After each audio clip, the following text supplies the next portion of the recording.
नमस्कार, मी सीमा. स्वागत आहे आपल्या सगळ्यांचं माझ्या YouTubeच्या चॅनेलमध्ये. कसे आहात सगळे? आशा करते की तुम्ही मस्त, स्वस्त आणि आनंदी असाल. बाहेर मस्तपैकी असा जोरदार पाऊस पडतोय आणि आता इथे वाजलेले आहेत सकाळचे 8. तर आज मी थोडीशी उशिराच उठले कारण की सकाळी मला लवकर उठायला जमलं नाही. थोडंसं तब्येतीचा इश्यू होता. रात्री भरपूर असं कणकण आल्यासारखी जाणवत होती आणि त्यामुळे मस्तपैकी सकाळी 8 वाजेपर्यंत झोपले. ते सकाळी 8 वाजल्यानंतरचं मी माझं रुटीन तुमच्याशी शेअर करते. तर इथे ना सकाळी उठल्यानंतर मला सवय आहे की गरम पाणी प्यायचं. तर कोमट साधारणपणे सहन होईल प्यायला इतकं मी गरम पाणी घेते, कोमटपेक्षा थोडंसं गरम. आणि यामध्ये ना मी कोणती पावडर टाकली, तर यामध्ये मी त्रिफळा पावडर टाकलेली आहे.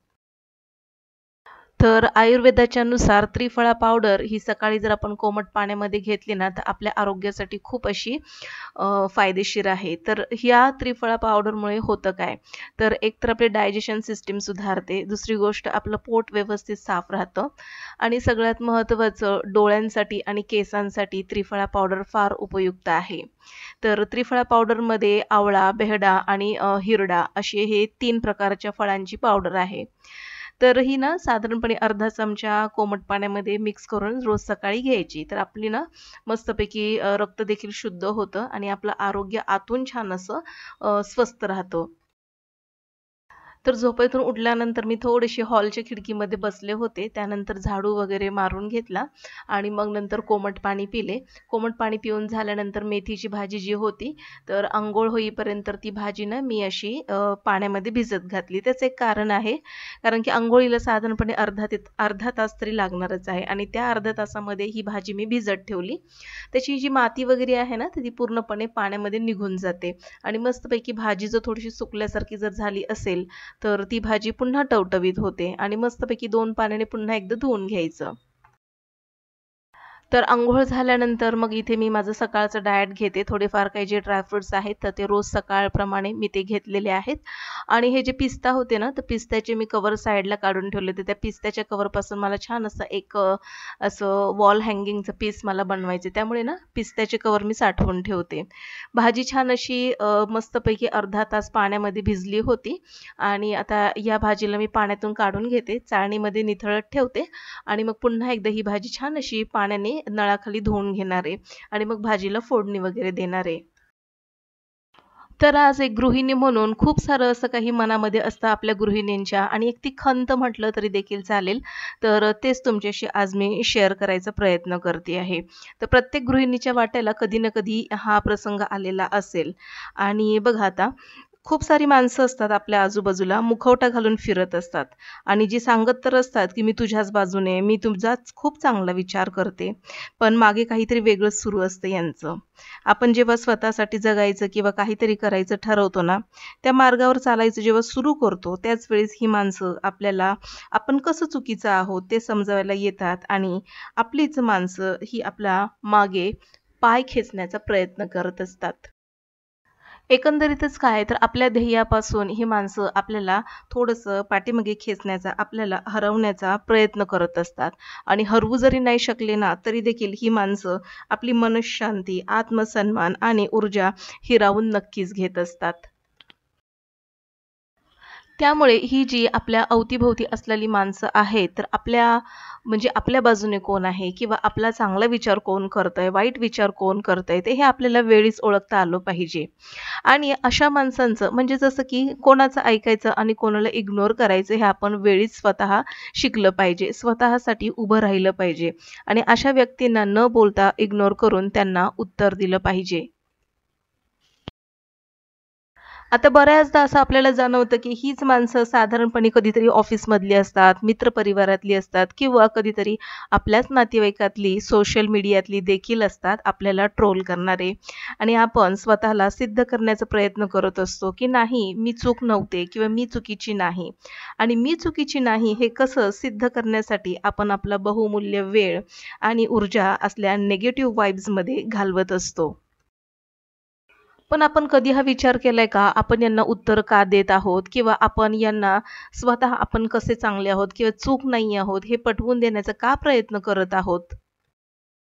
अशा वेळी आपल्याला समजलं पाहिजे, की अशा व्यक्तींशी आपल्याला नक्की भांडायचंय, त्यांना उत्तर द्यायचंय किंवा मग इग्नोर करायचंय. कधी-कधी इग्नोर करणे ही प्रतिक्रिया समोरच्या व्यक्तीला खूप काही सांगून जाते आणि याच प्रतिक्रिया तुम्हाला गंभीर परिस्थितीतून देखील बाहेर काढू शकतात. अशा व्यक्तींना आपण रिॲक्ट केलं किंवा मग रागामध्ये त्यांना उत्तर दिलं, तर त्यांना ना आपला राग आलेला पाहून एक प्रकारचा आनंद होत असतो. आपली उत्तरं, आपली भांडणं हे त्यांना आणखीन एक चान्स देत असतो. आपल्याला आणखीन त्रास देण्यासाठी आणि म्हणूनच प्रत्येक वेळी रिॲक्ट करणं किंवा मग रागात उत्तर देणं, त्या व्यक्तीच्या स्तरावर जाऊन बोलणं, याचाच दुसरा अर्थ म्हणजे स्वतःची इमेज किंवा स्वतःची किंमत कमी करून घेणं होय.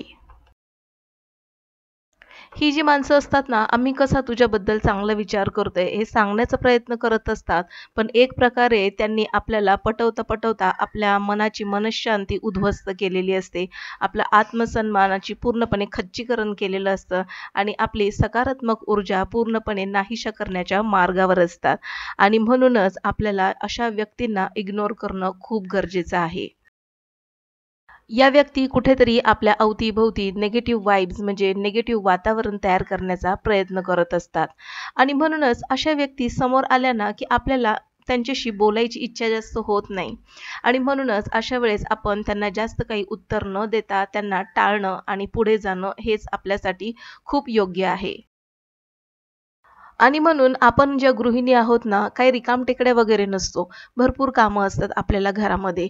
जसं की घर पूर्णपणे साफ-सफाई करणं, जेवण बनवणं, नाश्ता बनवणं, मुलांचा अभ्यास करणं, मिस्टरांचं खाणं-पिणं, एकंदरीतच सगळ्यांच्या आरोग्याकडे, तब्येतीकडे आणि सगळ्यांच्या मनस्थितीचा आपण विचार करून हे घर एकंदरीत चालवत असतो.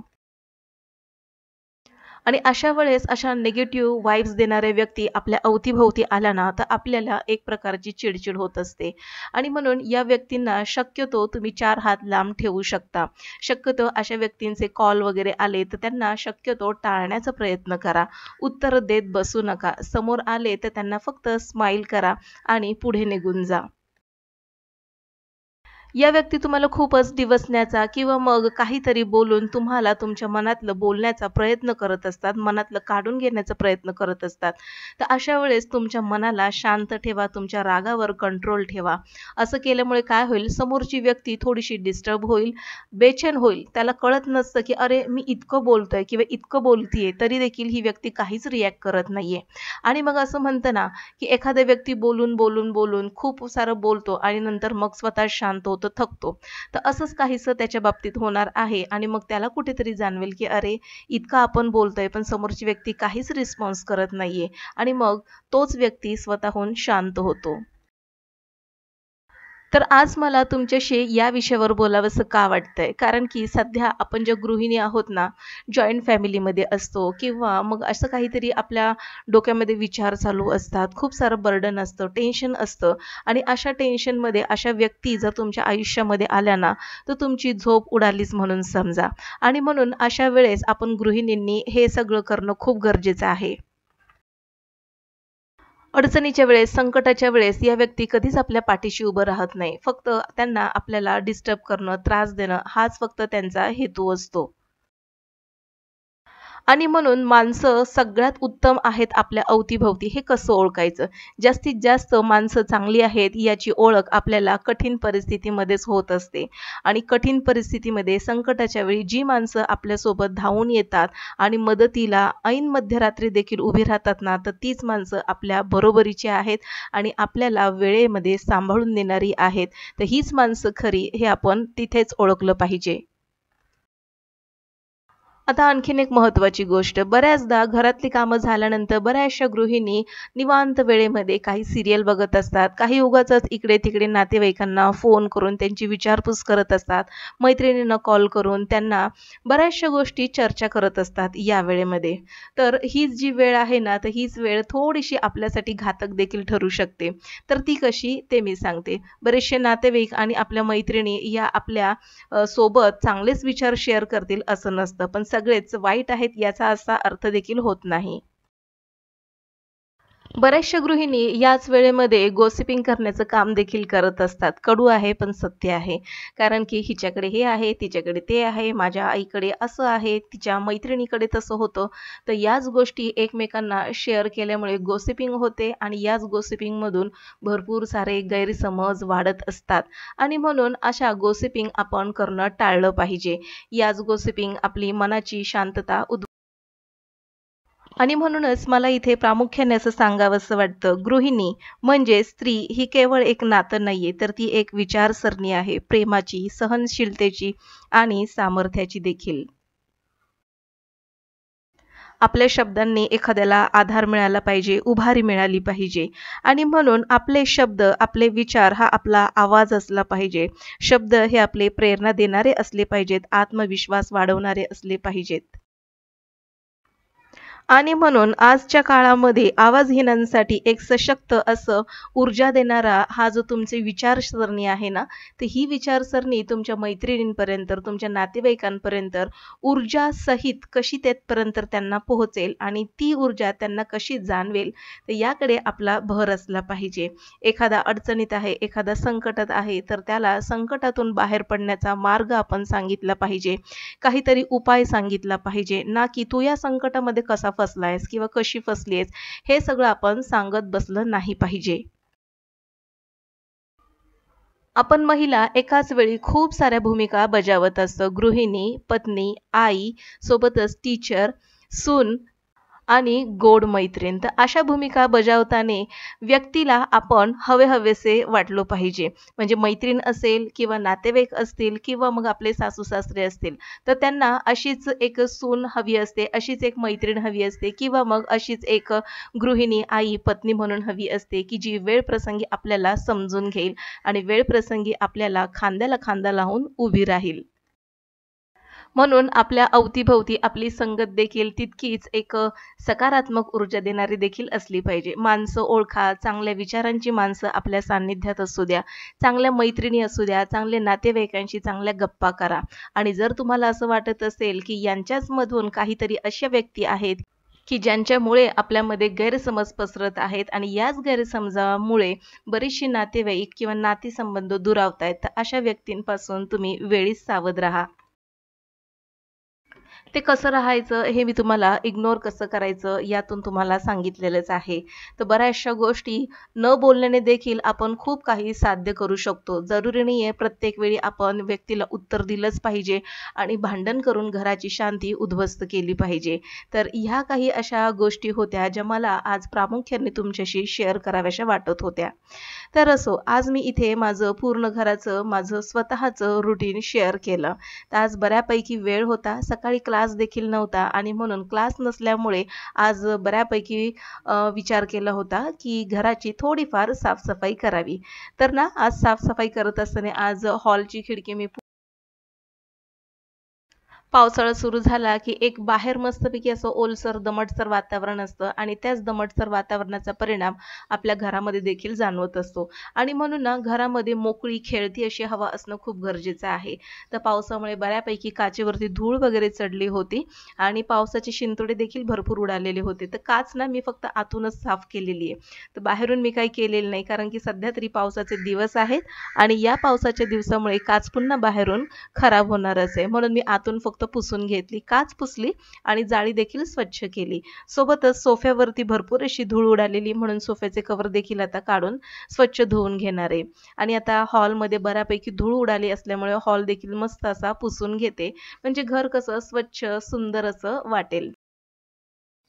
बऱ्याचशा घरांमध्ये जेव्हा मी जाते त्यावेळेस ना बरीचशी घरं माझ्या नजरेला अशी पडलेली की खचाखच वस्तूंनी भरलेली आहेत. म्हणजे फर्निचर म्हणा किंवा मग शोभेच्या भिंतीवरती वस्तू म्हणा किंवा मग भांडीच म्हणा किंवा मग एखाद्याला अशी सवय असते की जुनं वस्तू सांभाळून ठेवायची. तर अशा गोष्टी केल्याने काय होतं आपलं घरनं खूप खचाखच भरल्यासारखं दिसतं, गर्दी-गर्दी झाल्यासारखी दिसते आणि म्हणूनच आपल्या घरामध्ये ना मोकळी सुटसुटीत जागा असणं देखील गरजेचं आहे. तर आज मी माझं बऱ्यापैकी सकाळ ते दुपारपर्यंत रुटीन शेअर केलेलं आहे. तुम्हाला दिसतच असेल माझ्या घरामध्ये जास्त काही फर्निचर किंवा सजावटीच्या वस्तू देखील नाहीये. मोकळं टापटीप घर ठेवणं मला जास्त आवडतं आणि म्हणूनच घरातली सगळी साफसफाई झाल्यानंतर आता सगळ्यात महत्त्वाचं राहिलेलं आहे दळण करणं. तर ज्वारीचं पीठ संपलेलं आहे, तर ते इथे मी आता करून घेते. तर आजचा व्हिडिओ तुम्हाला 1% जरी आवडला असेल ना, तर नक्कीच लाईक करा. सबस्क्रिप्शन पूर्णपणे फ्री आहे. कोणतेही चार्जेस नाही. तर तुम्हाला माझा व्हिडिओ आवडत असेल तर नक्कीच सबस्क्राईब करून बेल आयकॉन प्रेस करा. तर भेटू पुन्हा. तोपर्यंत बाय.